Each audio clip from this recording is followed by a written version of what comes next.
অথবা বলে যে এগুলো কোনোটাই দরকার নেই, তাড়াতাড়ি নির্বাচন দেয় করবো। যদি বলে যে নির্বাচন দিয়ে দেন, আমরা নির্বাচনের জন্য প্রস্তুত। আর আমরা তো এই কাজের মানুষ না, আমরা বাইরের থেকে নিয়ে এসছি, তারাই পছন্দ করে এনেছে। কাজে আমরা যদ্দূর পারি উদ্দূর করি। অর্থনীতি লণ্ডভণ্ড, ব্যাংকিং সিস্টেম লণ্ডভণ্ড, ব্যবসা বাণিজ্য লণ্ডভণ্ড, যাদের নিয়ে আমাদের কাজ করতে হয় এই উপদেষ্টা মণ্ডলী, তারা বলে আজকে আমার ছেড়ে দেন, আমি কি করে চলবো, এই বেতনে আমার ছেলের বেতন দিতে পারতেছি না, আমার যত তাড়াতাড়ি পারেন এই নির্বাচন দিয়ে দেন, আমরা যাই। আর আমাদের তো সাজানোর তো দরকার নেই, আমরা তো নির্বাচনে কন্টেস্ট করতে যাচ্ছি না যে সুন্দর দেখাতে হবে আমাদেরকে, আমাদের তো সেই ঠেকা নেই। আমরা যা আছে সেটাই বলি, বরং খারাপ হলে সেটা তাড়াতাড়ি বলি যে ভাই এই খারাপ অবস্থা আমরা পাইছি। বহু রকম বড় বড় প্রতিষ্ঠান বেতন দিচ্ছে না, এটা কি করা যাবে, এটাকে বন্ধ করে দেওয়া, বিক্রি করে দেওয়া, বিক্রি করার আইনের প্রশ্ন আছে, কার জিনিস আপনি বিক্রি করতেছে।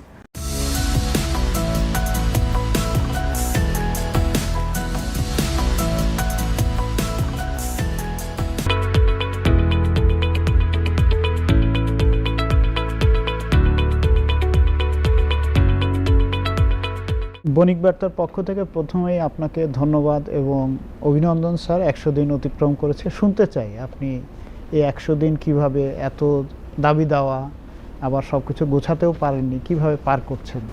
ওইটা তো প্রতিদিন তোমরা রিপোর্ট করছো, এটা তো কোনোদিন বাদ যাচ্ছে না।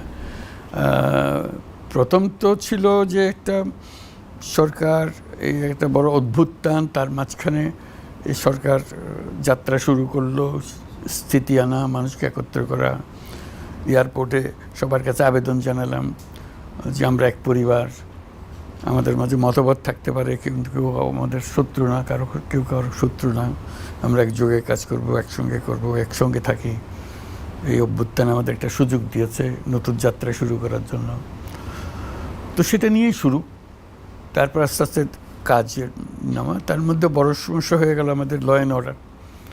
এই অভ্যুত্থানের ধকল সয়ে মানুষ আস্তে আস্তে সুস্থির হওয়ার জন্য যাচ্ছে, চেষ্টা করছে, কিন্তু পুলিশ পাচ্ছি না, পুলিশের এখনও পুলিশ সব কাজে আসে নাই, তারা ভয় পেয়ে গেছে।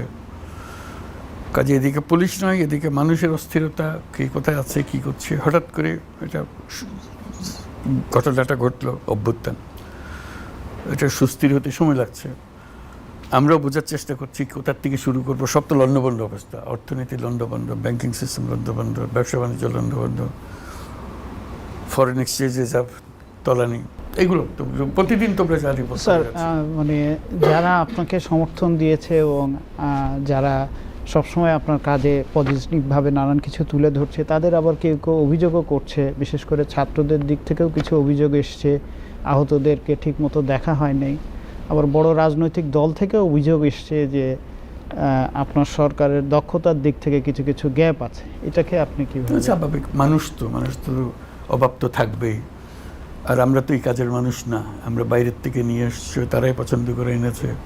কাজে আমরা যদ্দূর পারি উদ্দূর করি। এটা ভুল ত্রুটি হবে, স্বাভাবিক।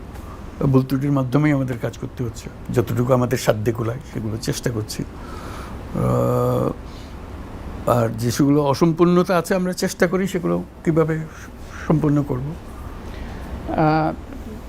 অনেকগুলো সংস্কার কমিশন হয়েছে এবং আপনি বারবারই বলছেন যে এদের কাজ শেষ হওয়ার পরে আমরা বলতে পারবো আমাদের রোড ম্যাপ কী হবে আর কি।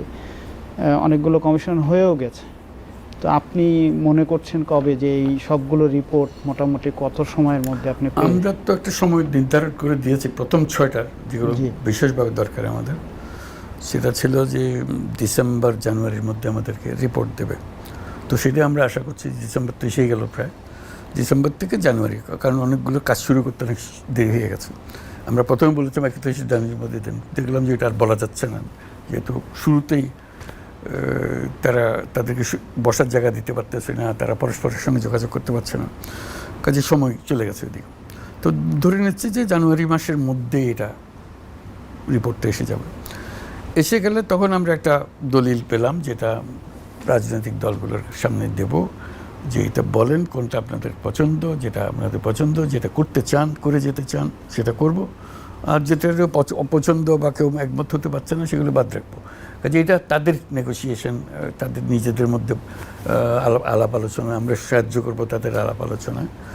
আমরা ধরে নিচ্ছি যেখানে 100টা প্রস্তাব আছে, এই করতে হবে, ওই করতে হবে, 100টার মধ্যে 10টার ব্যাপারে তাদের কোনো আপত্তিই নেই, আর 10টা একটু এদিক ওদিক বদলাই দিলে আপনারা হতে পারে, আমি আন্দাজ করতেছি, অথবা বলো যে এগুলো কোনোটাই দরকার নেই, তাড়াতাড়ি নির্বাচন দেন, এগুলো আমরা করবো, আপনাদের এইসবের মধ্যে মাথা কামানোর ধর রিপোর্ট লিখছেন এটা আমাদের কাছে আসবে, হতে পারে।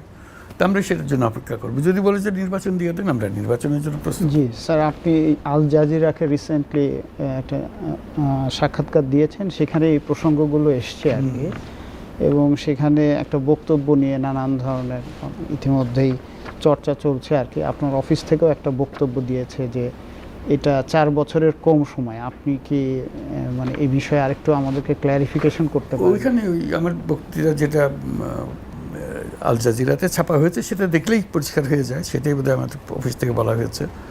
প্রসঙ্গটাই নির্বাচন নিয়ে কথা ছিল না, এটা ছিল পার্লামেন্ট নিয়ে আলোচনা। পার্লামেন্টের 4 বছর নিয়ে আলোচনা করেছি, নির্বাচনের 4 বছর নিয়ে আলোচনা হয়নি। আমাকে জিজ্ঞেস করছিল যে এই যে সংস্কার করবেন, সংবিধানের যে সংস্কার করবেন কী কী ধরনের হতে পারে। আমি যে বহু হতে পারে, বহু রকমের ইস্যু আছে। যেমন একটা বলে যে 5 বছরের জায়গায় 4 বছর করেন প্রত্যেক গভর্নমেন্টের সময়সীমা, 2 দফার মধ্যে সময়, এবং পার্লামেন্ট 5 বছরের জায়গায় 4 বছর করেন। তো তখন 4 বছরের প্রশ্নটা আসলো, বলতে তাহলে আপনারা কি 4 বছর থাকবেন? কথাটা ছিল পার্লামেন্টের। এখন প্রশ্ন করে বলছে আপনারা কি 4 বছর থাকবেন? আমি বলছি না না, অনেক কম। এই অনেক কমটাই সব বলছে 4 বছর। অনেক কম হলেও ও 4 বছর বলছে পার্লামেন্টের বিষয় নিয়ে। এখন এটা ভুলে গেছে নির্বাচন নিয়ে, অথচ নির্বাচন নিয়ে আলোচনা হচ্ছিল না। তার মানে আপনি বলতে চাচ্ছেন যে সবগুলো সংস্কার কমিশনের রিপোর্ট পেলে সময় নিয়ে আপনি সব রাজনৈতিক দলের সঙ্গে আলাপ, এবং রাজনৈতিক দল যদি বলে যে এগুলো বাদ দেন, নির্বাচনটা দিয়ে দেন, কাজ হয়ে যাবে, আমরা বলি নির্বাচন দিয়ে দেবো। সেই জন্য বলছি আমি তো বলতে পারছি না, জি বলতে হবে তাদেরকে। আরে 4 বছর ধরে আমাদেরও তাদেরকে রাখতে পারবেন না, যাদের নিয়ে আমাদের কাজ করতে হয় এই উপদেষ্টা মণ্ডলী, তারা বলে আজকে আমার ছেড়ে দেন, আমি কি করে চলবো? এই বেতনে আমার ছেলের বেতন দিতে পারতেছি না। জি আমরা যত তাড়াতাড়ি পারেন এই নির্বাচন দিয়ে দেন, আমরা যাই। জি কাজে আমাদের ভেতরে হলো যে তাড়াতাড়ি যাওয়ার। জি আমরা 4 বছর বললে তো লোক এখনই চলে যাবে বেরিয়ে, বল বা আমার ছাড়া চলে না। একজন দুজন না, জি কয়েকজন এখানে আছে যে আমাদের ছেড়ে দেন, যাদের রোজ কান্নাকাটি হলো আর কতদিন আমাদের রাখবেন। জি স্যার, প্রায়শই হচ্ছে যে আপনি হিন্দুতেও একটা ইন্টারভিউ দিয়েছেন, সেখানেও এসছে যে আমাদের প্রতিবেশী একটা বড় দেশের সঙ্গে দেখা যায় যে আমাদের সম্পর্কে একটা টানাপোড়ান চলছে, এবং আপনি সে বিষয়ে বলছেনও আর কি। এবং এই আমি স্পেসিফিক বলে আদানির প্রজেক্টের কথা একটু বলি, যে প্রজেক্টটা খুবই বিতর্কিত। আমরা একদিকে যেমন এই সমস্ত বিষয়ে রিনেগোসিয়েশনের কথা শুনছি, আবার দেখছি যে আদানির টাকাগুলো বিগত সরকারের সময় যত দ্রুততার সঙ্গে দেওয়া হয়েছে তার চেয়েও বেশি দ্রুততার সঙ্গে দেওয়া হচ্ছে আর কি। এটাকে একটু যদি স্যার আপনার দিক থেকে ব্যাখ্যাটা যদি। পাওনাদারে পানা শোধ করে দেওয়া, তা না হলে আমাদের সমস্ত বিদ্যুৎ আমরা সমস্যায় পড়ে যাব। কাজে পুরো টাকাটা তো দেই নেই, ভাগ ভাগ করে দেওয়া হচ্ছে। কাজে আমাদেরও সব না, তাদের সব। এমনি বিদ্যুৎ খাত তো বিগত সরকারের সবচেয়ে বড় আলোচিত বিষয়। সেই সমস্ত প্রজেক্ট যেগুলো নিয়ে বিতর্ক আছে সেগুলো নিয়ে রিভিজিট করা, রি-এক্সামিন করার আগে এই টাকাগুলো দিয়ে দিবেন। টাকা তো হলো যে যেটা আমি করে ফেলেছি, টাকা তো আমি ভবিষ্যতের জন্য দিচ্ছি না। জি, রিভিউ হবে ভবিষ্যতের জন্য। জি, যেটা আমি করে ফেলেছি, যাতে কনজিউম করে ফেলেছি, তারপর টাকা দিতে হবে না। দ্রব্যমূল্য আপনার সরকারের সবচেয়ে একটা চ্যালেঞ্জিং, এবং আপনিও বারবার বলছেন আর কি। তো একটা রেফারেন্স এমনি আমাদের প্রশ্ন মধ্যেও যে 75-এর পরে যখন পট পরিবর্তন হয় আমরা দেখি খুব ড্রাস্টিক্যালি ইনফ্লেশন 75-এর 15ই আগস্টের আগে প্রায় 65-র কাছাকাছি ছিল, রাতারাতি 15 দিন 20 দিনের মধ্যে সেটা অলমোস্ট নেগেটিভে চলে আসে। আপনাদের সময় অনেকেরই একটা ছিল যে ইনফ্লেশন অনেক কাম ডাউন হবে, কারণ চাঁদাবাজরা চলে গেছে, বা যারা আগে অন্যায় করে বিভিন্ন রেন্ট সিকিং করতো তারা তো সব পালিয়ে গেছে। দ্রব্যমূল্য কমছে না কেন? সেটা আপনারা রিপোর্ট করতেছেন কেন, কমতেছেন, এটা আমার বলার তো দরকার নাই। 6টা বন্যা গেছে, সেটার ধকল সহ্য করতে হচ্ছে। ফসল নষ্ট হয়েছে, সবজি নষ্ট হয়েছে, এক জায়গায় তো না, বিভিন্ন জায়গায় এটা হয়েছে। কাজে সেটার একটা ধকল। তারপর যেগুলো ইম্পোর্ট করা হচ্ছে সেগুলোর হলো যে এক্সচেঞ্জ রেট চেঞ্জ হয়ে গেছে, এক্সচেঞ্জ এই টাকা এই ডলারের পরিবর্তন হয়ে গেছে। কাজে সেখানে খরচ বেশি হচ্ছে, এই জন্যই ইনফ্লেশন হাই হয়ে গেছে, টেম করা যাচ্ছে। স্যার, ব্যাংকিং খাত সংস্কার নিয়ে ইতিমধ্যে আপনি নিজেও আপনার বক্তৃতায় বলেছেন অনেকগুলো ভালো উদ্যোগ নেওয়া হয়েছে। একই সঙ্গে আমরা এটাও দেখছি যে আমানতকারীরা তারা আগেও যখন বড় বড় ব্যাংক ডাকাতরা ব্যাংকে তছরুপ করেছে তখনও অসুবিধার মধ্যে ছিল, এখনও নতুন পরিস্থিতিতে অসুবিধায় পড়েছে। টাকা ফেরত দেয়নি, কিন্তু আমানতকারীরা তো আপনার কাছে প্রত্যাশা যে তারাই ভোগান্তির মধ্যে পড়বে। এটা হলো যে এখন অপশনগুলো কি, একটা হলো যে টাকা দিয়ে দাও, ব্যাংক বন্ধ করে দাও, যে আর টাকা দিতে পারতেছে না, তার চেয়ে অল্প অল্প করে দিয়ে ব্যাংক বাঁচিয়ে রাখো। আমাদের এখন বলছিল ব্যাংকগুলো বাঁচিয়ে রাখা, যে অল্প অল্প করে দাও তো ব্যাংকটা বাঁচুক। ব্যাংক একটা ফেল করে আরম্ভ করলে একটার পর একটা ফেল করতে আরম্ভ করবে, এটা ভয়ঙ্কর জিনিস হবে। তো কাজে একটা অপশন নিতে হবে তো আমাদেরকে, পলিসি করতে একটু অল্প একটু সহ্য করি সবাই মিলে, যাতে করে ব্যাংকটা বাঁচে এবং পুরো সিস্টেম ফাংশন করতে আরম্ভ করে। জি স্যার, একটু সাপ্লিমেন্টারি একটা প্রশ্ন স্যার, যে শুরুতে যখন আপনার সরকার দায়িত্ব নেয় যে সমস্ত ব্যাংকগুলো লুট হয়ে গেছে এগুলো বন্ধ হয়ে যাওয়ায় ভালো, এরকম একটা স্টেটমেন্ট এসেছিল, সেটার কারণে কি কোনো নেগেটিভ ইম্প্যাক্ট পড়ছে স্যার? এটারও মানে ব্যাক সাইডে হাইন্ড সাইডে আলোচনা করবো ওটা কি ঠিক ছিল না ব্যাঠিক ছিল। কাজে এটা হলো যে অ্যাসেসমেন্টের ব্যাপার, আমার কোন দিকে যেতে হবে। দুটো অপশন আছে, এদিকে গেলেই হবে এদিকে গেলেও, আমরা একটা অপশন গ্রহণ করেছি, মনে হয়েছে এটা ভালো হবে। স্যার পাচারকৃত অর্থ নিয়ে আপনি নিজেও বলেছেন, এফটিতে বাংলাদেশ ব্যাংকের গভর্নরও বলেছেন, সবাই বলতেছে টাকা ফেরত আসতেছে না। আপনি কি মনে করেন যে স্যার এটা শুরু করে দিয়ে যেতে পারবেন যে আপনার হাত দিয়েই কিছু টাকা বাংলাদেশে ফেরত এসছে? ফেরত আসবে কিনা আমরা কাজটা শুরু করে দিতে পারি, কারণ এটা প্রক্রিয়াটা বড় জটিল প্রক্রিয়া, আইনগত প্রক্রিয়া। কেউ কার টাকা ছাড়তে চায় না, তো যার কাছে গেছে সে ওটা রাখার জন্য, যে ব্যাংকের কাছে সে ওটা রাখার জন্য তার লয়ারদের লাগিয়ে রেখেছে, আর যে মালিক যে নিয়ে গেছে সেও লয়ার নিয়ে লাগিয়ে দিয়েছে। এটা আইনের লড়াই হবে, সাক্ষী প্রমাণের লড়াই হবে, যে কে পাবে কি পাবে না। তো যত রকমের প্রতিষ্ঠান আমাদেরকে সাহায্য করার জন্য এগিয়ে এসছে, সবাই আশ্বাস দিচ্ছে যে সময় সাপেক্ষ, but it can be done, some fraction হবে, পুরো টাকাটা আসবে। বিগত সরকারের সময় যে সবচেয়ে বড় রকমের প্রশ্ন ছিল তথ্য নিয়ে, যে তারা ঠিকমতো তথ্য দিত না, মানুষকে প্রচুর মিথ্যা তথ্য দিয়েছে। আপনার সরকার সঠিক তথ্য দেওয়ার কোনো মানে বিশ্বাসযোগ্য তথ্য দেওয়ার ক্ষেত্রে কি কি ধরনের উদ্যোগ এখন পর্যন্ত? একটা হলো যেটা সত্য সেটা বলা, এটা তো তা না হলে তো আমরা নিজেরাই বিপদে পড়ে গেলাম, মিথ্যার উপরে থেকে গেলাম, আমরা বুঝতে পারলাম না কি হলো।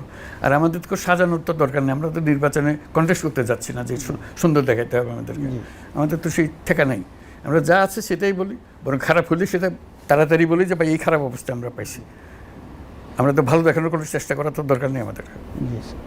স্যার অনেকগুলো প্রজেক্ট যেগুলো শ্বেত হস্তির প্রজেক্ট, যেগুলো চালাতে যে সরকারের খরচ হচ্ছে অনেক বেশি, এই প্রজেক্টগুলো কি করবেন স্যার? এইটা আবার চিন্তা যে এটাকে বন্ধ করে দিলে ভালো হবে নাকি চালিয়ে রেখে এটার থেকে আদায় করার চেষ্টা করা হবে। বহু রকম বড় বড় প্রতিষ্ঠান বেতন দিচ্ছে না, এটা কি করা যাবে? এটাকে বন্ধ করে দেওয়া, বিক্রি করে দেওয়া? বিক্রি করার আইনের প্রশ্ন আছে, কার জিনিস আপনি বিক্রি করতেছেন, আটকে আছে বসে সব জটিলতার মধ্যে। এই যে বেক্সিমকো একটা কোম্পানি বেতন দিতে পারছে না মাসের পর মাস, এখন তার তহবিলে টাকা আছে, তার কাগজে বলতেছে, সে বলছে আমার টাকা নাই। ব্যাংকে বলছে যে ব্যাংক তুমি ধার দাও, ব্যাংক বলে আমি কিসের উপর টাকা ধার দেবো, তার তো কিছু নাই, ধার দেবো কিসে? বেতনের টাকা দিতে পারতেছে না। স্যার যেগুলোর বিজনেস ভায়াবিলিটি নাই সেগুলোকে কিভাবে আপনারা চালায় রাখবেন? আমরা চালাবো না, আমরা কোন দুঃখ চালাবো? আমরা কে চালাবো? কিন্তু আপনারা তো বলছেন যে আমরা কোনো প্রতিষ্ঠান বন্ধ হতে দিব না। চেষ্টা করবো আমরা, কিন্তু যে প্রতিষ্ঠান আমার পকেট থেকে টাকা দিয়ে তারা চালানোর কোনো দরকার নাই। আমরা চেষ্টা করবো তার পয়সা দিয়ে চলতে পারে। বিগত সরকারের স্যার সবচেয়ে মানে লুটের পেছনে একটা বড় প্রশ্ন হিসেবে এসছে যে অলিগার্ক। আপনার সরকার আসলে এই অলিগার্কদেরকে কিভাবে হ্যান্ডেল করছেন? এটা একটা বিরাট চ্যালেঞ্জ। তারা যেহেতু পাওয়ার সেক্টর কন্ট্রোল করে, ব্যাংক কন্ট্রোল করে, বিজনেস বড় হলো যে আমাদের কনজিউমার গুডস কন্ট্রোল করে। জি, মস্ত বড় জিনিস। জি, ব্যাংক কন্ট্রোল করে, ওই কন্ট্রোল করে, এটা মানুষের চোখে পড়ে না। এটা দৈনন্দিন ব্যাপারে আমি আটকে যাচ্ছি। সে যদি তেল আমদানি না করে আমি ভোজ্য তেল পাচ্ছি, সে যদি চিনি না আমদানি না করে আমি চিনি পাচ্ছি না। কাজে তাদেরকে চালু রাখবে, চিনি আসবে, নাকি বন্ধ করে দিয়ে চিনি বন্ধ করে আরেকজনকে চিনি আনতে হবে, কে চিনি আনবে? কাজে এইগুলো দোটানার বিষয়। তাকে কদ্দুর সুযোগ দেবেন, কদ্দুর তারে বন্ধ করবেন। তাই ওরে বন্ধ করে দিলে আমার সব কিছু বন্ধ। স্যার সামনে তো রোজা, আমাদের সবচেয়ে ক্রিটিক্যাল, আরো ভয়ঙ্কর একটা।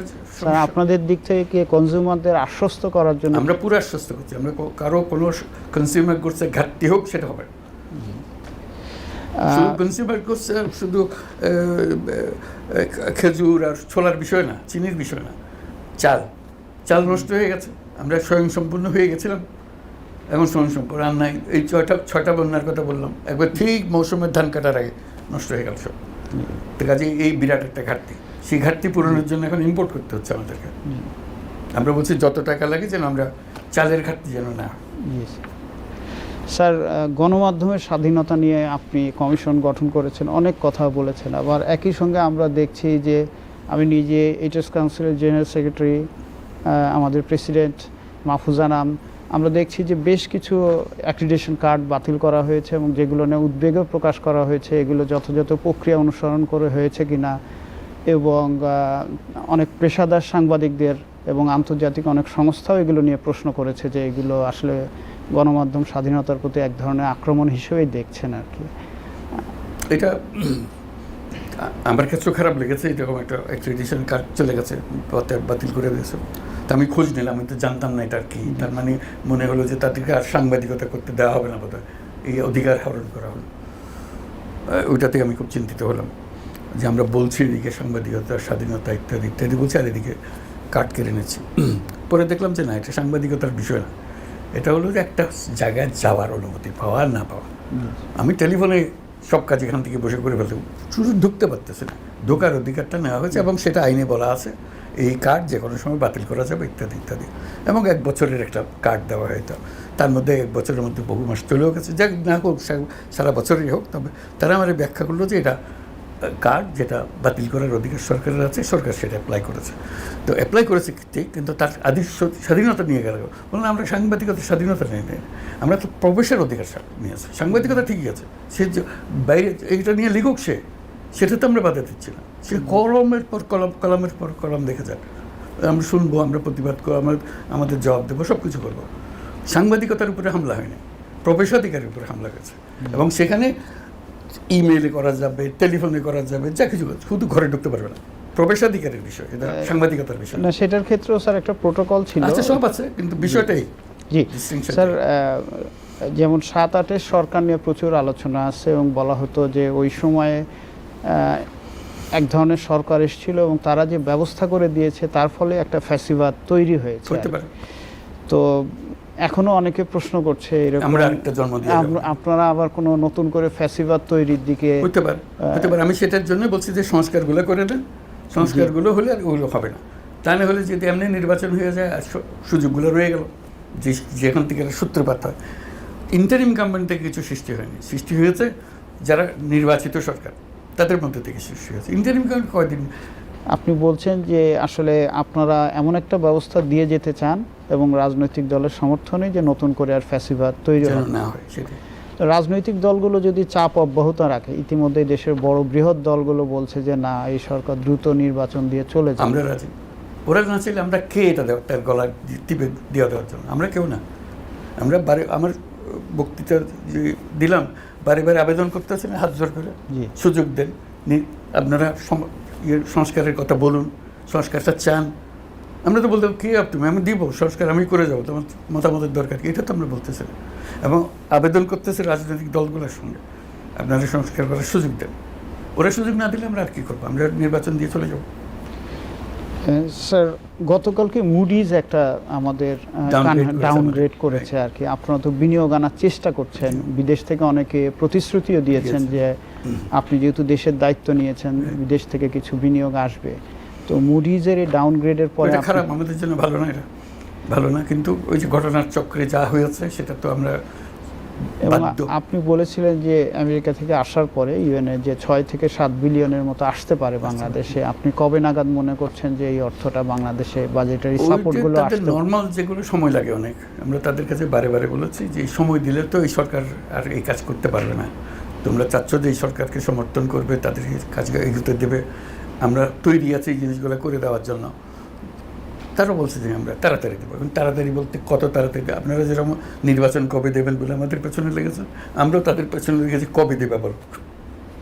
স্যার, জনপ্রশাসন নিয়ে প্রচুর কথাবার্তা হচ্ছে। একটা ভালো নির্বাচন দিতে গেলে, ভালো সংস্কার করতে গেলে জনপ্রশাসনের একটা বড় ধরনের সমর্থন দরকার।